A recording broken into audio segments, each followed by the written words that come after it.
세상은 바울을 감옥에 가두었지요. 그러나 감옥에 가두어도 갇히지 않는 사람이 있고요. 또 줄로 아무리 묶어두어도 묶이지 않는 그런 사람이 있습니다. 세상은 눈에 보이는 것만으로 해결하면 뭔가 될 것이라고, 감옥에 갇히면 그 사람이 얽매이게 되고 줄로 묶으면 그 사람을 묶었다고 생각하지만, 그러나 그것으로부터도 자유로운 사람이 있습니다. 상황을 복음으로써, 그 복음의 능력으로 초월하는 사람, 오직 그리스도가 자신에게서 존귀하게 되기 위해서는, 그리고 예수 그리스도가 전파되기 위해서는 자신의 생명이라도 기쁨으로 기꺼이 내어놓는 그 사람이 바로 오늘 본문에 등장하는 바울입니다. 바울은 오늘 이 본문들을 통해서 이 빌립보서를 쓸 당시에 자신의 그 상황이 어떠했는가, 그런 정보들을 오늘 본문을 통해서 우리가 또 알 수도 있고요. 그 다음에 자기가 투옥되었음에도 불구하고 복음은 더 전파되었다 하는 소식을 전하고, 그리고 또 그 복음 전파를 하는 다양한 동기들을 언급을 하고, 그리고 어찌하든지 동기가 어찌 되었든지 간에 궁극적인 목적은 예수 그리스도의 복음이 전파되는 것이다 하는 내용을 오늘 본문이 우리에게 알려주고 있습니다. 우리 12절부터 14절까지 우리 다 같이 한번 읽어보십시다. 시작. 형제들아, 내가 당한 일이 도리어 복음 전파의 진전이 된 줄을 너희가 알기를 원하노라. 이러므로 나의 매임이 그리스도 안에서 모든 시위대 안과 그 밖의 모든 사람에게 나타났으니, 형제 중 다수가 나의 매임으로 말미암아 주 안에서 신뢰함으로 겁 없이 하나님의 말씀을 더욱 담대히 전하게 되었느니라. 바울은 사랑하는 빌립보 교회 성도들을 향해서 형제들아 이렇게 말씀을 시작하고 있습니다. 그러면서 비록 내가 지금 로마의 감옥에 묶여 있는 상태이지만은 그게 오히려 복음 전파가 되는 진전이 되었다. 즉 복음을 전하는 데 있어서 도움이 되었다고 공표를 합니다. 왜냐하면은 우리가 사도행전을 쭉 보면 알지만 사도행전 24장에서 26장까지의 그런 내용에 보면 감옥에 있었기 때문에 오히려 바울은 로마의 아주 고위 관료들을 만날 수 있었고요. 찾아왔었죠. 그리고 또 그 찾아오는 사람들을, 그 로마 사람들에게 복음을 변호하고 전할 수 있었기 때문에 그렇지요. 참 하나님께서 하시는 일은 우리의 어떤 상식이나 이런 것들을 늘 초월하시는, 그토록 로마에 가고 싶어서 로마에서 복음 전하기를 소원했는데 죄수의 몸으로 가서 가만히 앉아서 오는 사람들에게 복음을 전하게 될 줄 어떻게 알았겠습니까? 어쨌든 그 일들 때문에 여기도 보면은 시위대라고 이렇게 이제 모든 시위대 안과 이렇게 하는데, 이 시위대라는 것은 로마에 정주하고 있는 정예부대 혹은 로마 속주에 있는 행정보무나 관저를 가리킨다고 합니다. 그러니까 로마에 있는 그 시위대니까 거기에 있는 아주 정예부대이고, 이 관저나 부대에서 죄수를 관리하는 관리나 군인들을 또 시위대라고도 부르고 있거든요. 그러니까 그곳에서 로마의 그러한 관료들을 만나게 되어서 복음을 전했고, 또 유대인들이나 그 소식들을 듣고 찾아오는 사람들에게 복음을 전할 수 있었기 때문에 오히려 복음 전파의 진전이 되었다, 그렇게 이야기를 하고 있습니다. 그런데 그것으로 끝나는 것이 아니었습니다. 갇혀 있으면서도 늘 기쁨으로 그렇게 복음을 전하고, 때로는 다른 사람들과 그 복음에 대해서 변론도 하고 하면서 예수 그리스도를 증거하는 그 바울의 소식을 들은 많은 믿음의 형제들이 더 담대하게 복음을 전하게 되었던 것입니다. 참 이거는 신기한 일입니다. 이번에 팬데믹이나 이런 걸 통해서도 제가 느끼지만은 세상의 권세들이나 이런 것은 교회나 성도를 억누르면 그러면 힘이 약화될 거라고 생각을 하거든요.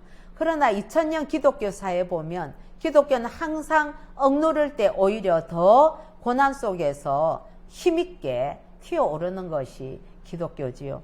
그래서 그 당시에 이방 지역에서 최고의 기독교 리더라고 할 수 있는 이 사도 바울이 묶여 있음에도 불구하고 그 사도 바울을 따르던 많은 믿음의 형제 자매들은 더 힘있게, 더 담대하게, 야, 우리 선생님이 저렇게 목숨을 아끼지 않고 하는데 선생님의 그 빈자리를 정말 내가 채워야 되겠다. 선생님이 한 것처럼 선생님이 못 가는 그곳에 우리가 가서 복음을 전해야 되겠다는 그런 복음의 열정들이 끌어올랐고 그 결과 놀라운 열매들이 있었다고 지금 이야기를 하고 있는 것입니다.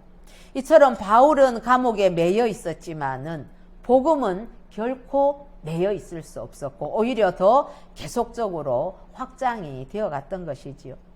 그래서 예루살렘에서도 핍박이 있을 때에 오히려 성도들이 흩어져서 온 유대와 사마리아와 점점점 확장되어 갔던 것처럼 여기에서도 바울을 묶어두면 묶어둘수록 핍박을 당하고 있는 그 시간에 오히려 많은 형제들이 복음을 가지고 밖으로 나갔다는 걸 알 수 있습니다. 사랑하는 성도 여러분, 하나님께서는 우리가 이처럼 어려움을 겪었을 때에 좌절하기보다는 그것을 기회로 해서 오히려 복음을 전하게 하시는 분이십니다.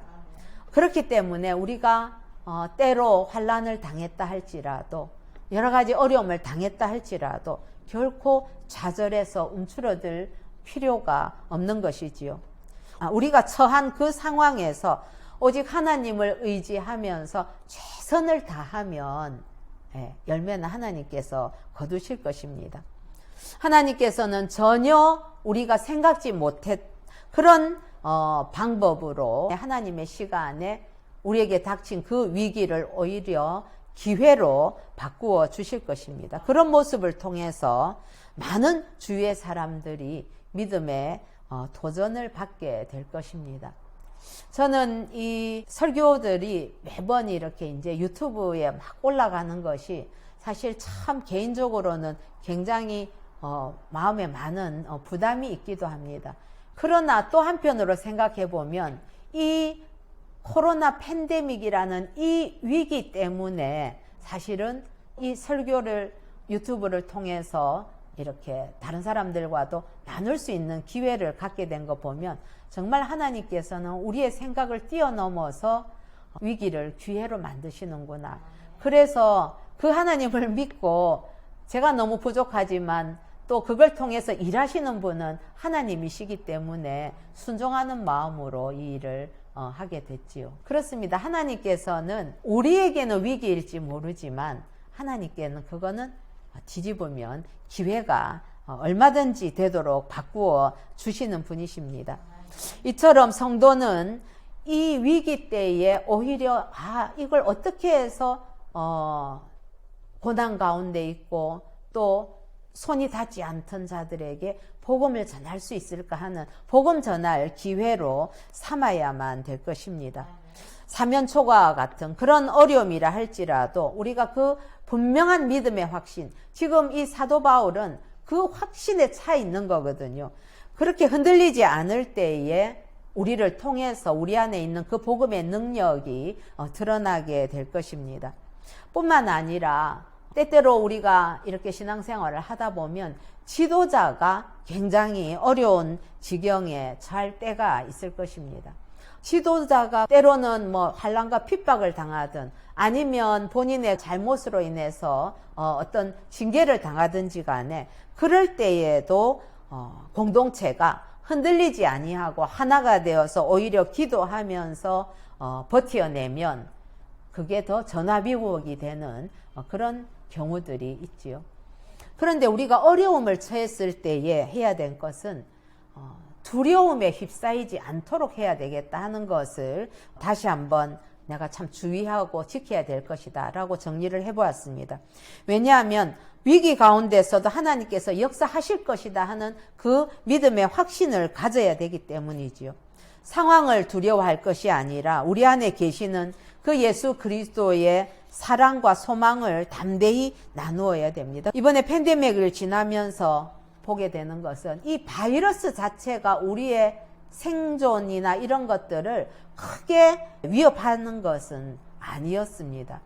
물론 백신이었기 때문에 무고하게 또 죽어가는 분들도 많이 있었지만은 퍼센테이지나 이런 걸로 따져볼 때는 바이러스 자체가 우리 인간의 생명을 위협하는데 아주 치명적이거나 그렇지는 않았거든요. 그런데 오히려 이 팬데믹에 대한 공포감, 그리고 사회적인 어떤 공포감을 조장하는 이러한 문제들이 오히려 우리에게 더 큰 위기가 되고 그것이 말할 수 없는 두려움으로 우리에게 작용하는 것을 보게 되었죠. 다른 사람에게 피해를 주면 참 어떻게 할까 하는 그런 것들, 또 그것에 대한 사회적인 어떤 지탄, 비판, 이제 이런 것들 때문에 더 어쩌면 그게 두려워서 이 시간들을 더 어렵게 지나고 있을 수도 있습니다. 그런데 이런 특별한 위기의 상황 속에서 사회가 그렇게 몰아가니까 교회도 그만 좌표를 잃어버리고 우왕좌왕한 측면이 있습니다. 그런데 기독교 초기 역사에도 팬데믹이 있었지만은 그럴 때 기독교인들은 병을 무서워하지 않았습니다. 자기가 병이 다른 사람을 도와주어서 그 전염병이 자신에게 옮아진다 할지라도 그것에 대해서 담대하게 죽으면 죽으리라 하는 마음으로 오히려 그 전염병이 가득한 시신들을 다 처리를 해주고 하는 그 놀라운 사랑과 헌신의 수고를 했었거든요. 그것 때문에 오히려 팬데믹 이후에 초대 시대 때에 기독교가 굉장히 확장하게 되는 그런 결과를 낳았습니다. 뿐만 아니라 지도자들이 복음 때문에 우리가 어려움을 당할 때 흔들리지 말아야 되는데 이럴 때가 공동체가 하나 되는 그런 기회가 된다고 아까도 우리가 나누었지요. 그런데 지도자가 복음 때문에 또 무고하게 억울한 일을 당해서 고통을 당할 때는 성도들은 그걸 가지고 손가락질 할 것이 아니라 오히려 위에서 기도하고 하나님께서 어떻게 역사하는지를 믿음의 눈으로 바라보아야 되겠지요. 이번에 팬데믹 때문에 기독교에 대한 반감이 많이 조장된 측면이 있습니다. 과학적이지 않은 그런 근거를 가지고 통계와는 전혀 동떨어진 그런 조치로 교회 예배를 막으려고 했습니다. 작년 연말에 질병본부에서 나온 통계를 보니까 이 전염되어 있는 발병의 원인에 대해서 연말 통계는 종교 관련은 기독교, 천주교, 불교 다 포함해서 종교 관련이 전체 확진자의 6.7%밖에 되지 않았습니다. 예. 언론은 사실 교회가 확산의 주범인 것처럼 미디어는 늘 그렇게 몰아왔었습니다. 그러나 실제로는 6.7%밖에 지금 되지 않았던 거죠.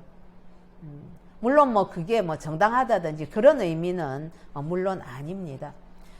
실제로는 예배 시간에는 확산되지 않았습니다. 단지 교인들끼리 서로 식사하고 밥 먹고 이번에 아이들도 기숙학교에서 함께 공동생활하고 하니까 누구 한 사람 걸리면 다 확산될 수밖에 없는 것이지요.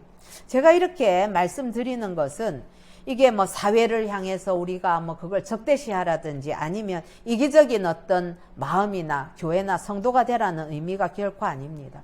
우리가 이웃에게 피해를 주어서도 안 되지요. 그렇다고 어떤 의도를 가지고 선동하는 그 선동에 우리가 휘말려서도 안 된다는 것입니다. 정확한 어떤 우리의 그 정체성을 가지고 오히려 그것에 대해서 흔들리지 아니하고 기독교인으로서 정말 이웃을 더 깊이 사랑하고 적극적으로 이웃을 섬기고 그리고 교회로서 정체성에 침해받는 데 대해서는 올바른 목소리를 낼 수 있어야 되는 것이 그게 지금 이 어려운 시대를 지나가면서 우리가 해야 될 일이다. 세상에 눈치 본다고 해결될 문제는 아니거든요. 이렇게 바울은 분명한 확신을 가지고 있었습니다. 우리 15절에서 18절까지도 같이 한번 읽어보십시다. 시작. 어떤 이들은 투기와 분쟁으로, 어떤 이들은 착한 뜻으로 그리스도를 전파하나니 이들은 내가 복음을 변정하기 위하여 세우심을 받은 줄 알고 사랑으로 하나 그들은 나의 매임에 괴로움을 더하게 할 줄로 생각하여 순수하지 못하게 다툼으로 그리스도를 전파하느니라. 이러면 무엇이냐? 거칠애로 하나 참으로 하나 무슨 방도로 하든지 전파되는 것은 그리스도니 이로써 나는 기뻐하고 또한 기뻐하리라. 아멘. 예. 바울이 감옥에 이렇게 있다가 보니까 소식을 듣게 되겠죠. 그런데 상반된 어떤 두 가지 동기를 가지고 복음이 전해지는 것을 보았던 것입니다. 어떤 사람은 바울이 그리스도를 위해서 고난을 받는 것을 보면서 정말 사랑의 마음을 가지고 담대하게 복음을 전했는데 여기에 보면 착한 뜻으로 이게 선한 동기로 그렇게 복음을 전하는 그룹이 있었습니다. 그런가 하면은 반면에 어떤 사람들은 순수하지 못한 동기로 바울과 경쟁을 하려고 하는 그런 마음으로 복음을 전했는데 거기에 대해서 투기와 분쟁이다. 그렇게 표현을 하고 있습니다. 바울은 사실은 이 복음을 전하면서도 여러분 고린도서에 보면 게바파, 아볼로파, 바울파, 그리스도파 이렇게 이제 막 분쟁들이 있었지 않습니까? 그리스도인임에도 불구하고 바울에 대해서 상당히 견제하려고 하는 또 바울이 이렇게 사람들로부터 참 추앙받고 또 때로는 참 능력 있게 사역하는 것에 대해서 시샘을 하는 그런 사람들이 많이 있었던 것 같습니다. 그런데 바울이 묶였다. 이제 바울도 별 수 없네. 옥에 갇혔구만. 저기서 뭘 하겠어. 그래, 우리가 이때 한번 우리의 이름을 내보자. 이제 그런 마음으로 하는 동기가 좀 불순한 사람들도 있었다는 것이지요. 그런데 여러분 참 놀랍게도 바울은 그렇다 할지라도 어떤 동기로든지 간에 복음이 전해진다면 난 그걸로 만족한다. 난 그걸로 기뻐한다. 라고 이야기를 하는 거죠. 참 이거는 바울의 초기 때의 바울의 모습, 선교 여행 갈 때에 마가 때문에 바울과 바나바가 대판 싸운 그럴 때의 그 바울의 성격을 생각을 해본다면 지금 바울의 이러한 고백은 정말 우리가 생각할 수 없는 그러한 모습인 것이지요.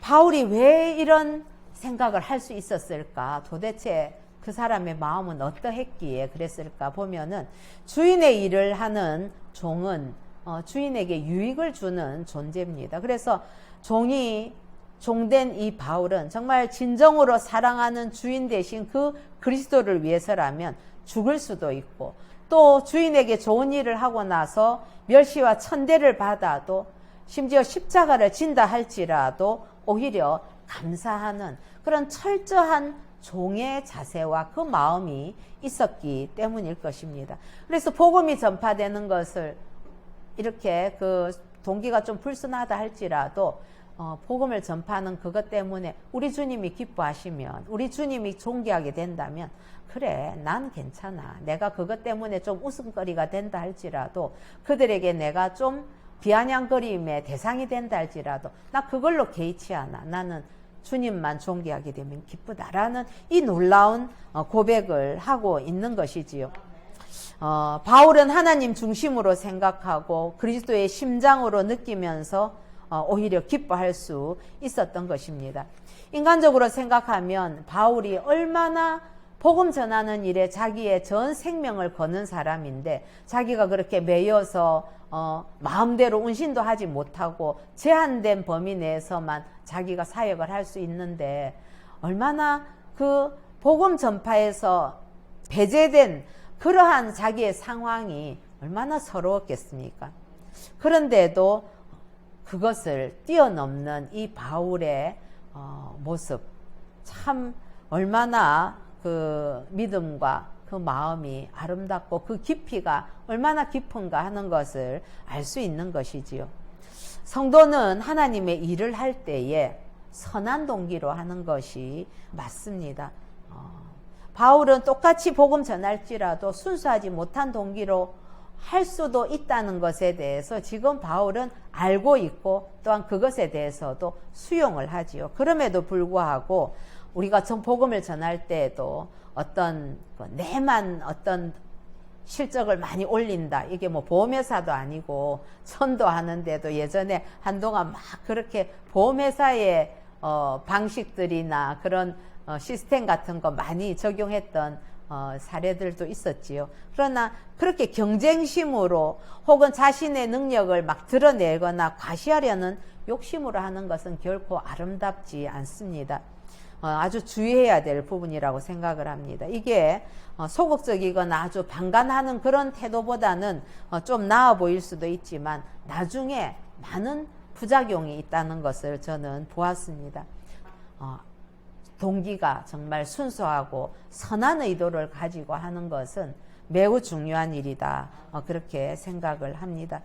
그러나 사도 바울은 어떠한 동기라 할지라도 주님의 이름만 존귀하게 된다면, 그래서 영혼 구원의 역사가 있다면 나는 만족한다 하는 그 놀라운 믿음의 모습을 우리에게 보여주었습니다. 우리도 그것이 참 큰 도전이 되기를 예수님의 이름으로 축복합니다.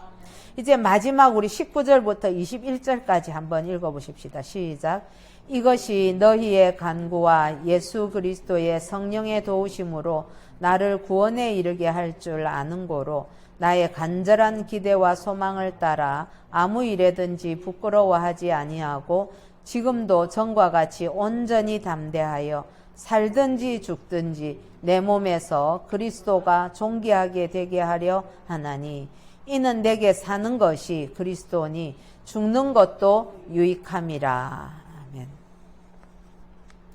바울은 여기에 보면은 살든지 죽든지 사나 죽으나 이런 표현들은 정말 자신의 내면의 밑바닥을 다 확 열어서 보여주는 표현들 아니겠습니까? 그래서 빌립보 교회를 향해서 교인들에게는 이렇게 자신의 속내를 철저하고 강력하게 표현을 하고 있구나 하는 것을 깨닫게 됩니다.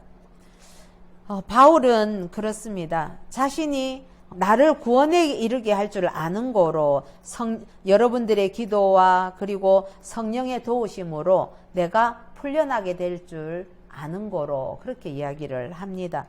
그러면서 나는 어찌하든지 내가 살든지 죽든지 우리 주님의 이름만 존귀하게 된다면, 그렇다면은 나는 죽는 것도 난 그것도 유익하다고 생각한다는 그런 담대한 고백을 하고 있는 것이지요.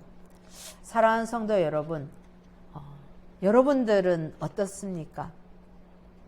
바울은 지금 모든 상황, 심지어 죽음을 통해서라도 예수 그리스도만이 존귀하게 되기를 소원했는데 우리의 마음의 소원에는 어떤 소원이 있는 것입니까?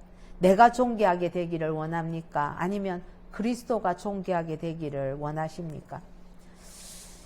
우리 성화의 참된 의미를 살펴본다면 그 이용규 선교사님이시죠. 그분 책에 보니까 그런 내용이 있더라고요.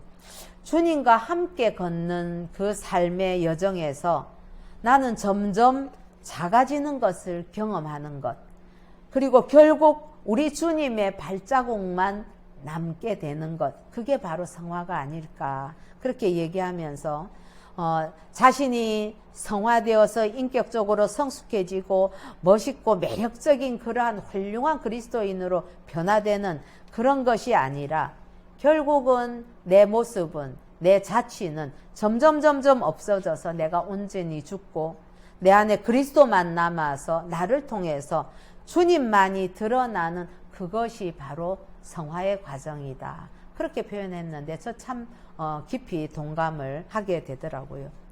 그렇습니다. 우리가 어떤 상황에 처해 있을지라도 우리를 통해서 예수님만, 그리스도만 높아지기를 소망하는 그런 저와 여러분이 되기를 간절히 소원합니다.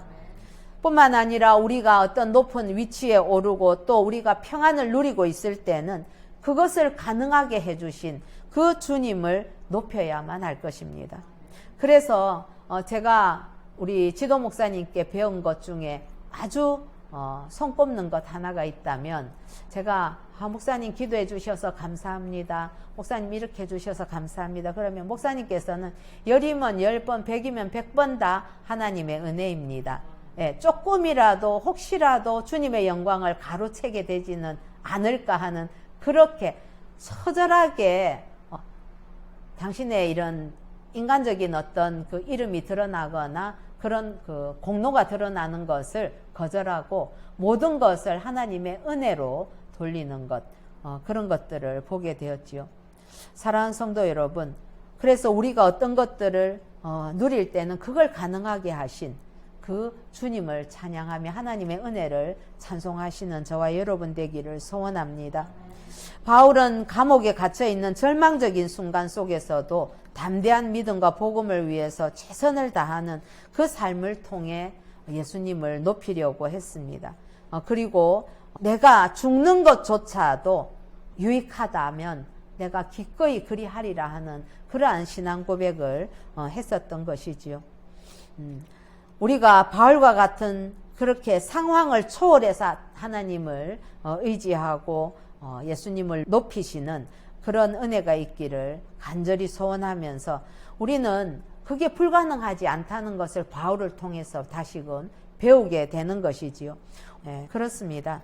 세상에서 아무리 많은 것들을 소유한다고 해도 예수님을 알지 못한다면 하나님과 관계가 없는 인생은 그냥 허무할 뿐입니다. 그렇기 때문에 여러분들, 우리가 어떤 고초를 겪는다고 해서 그것이 결코 부끄러운 일이 될 수 없습니다.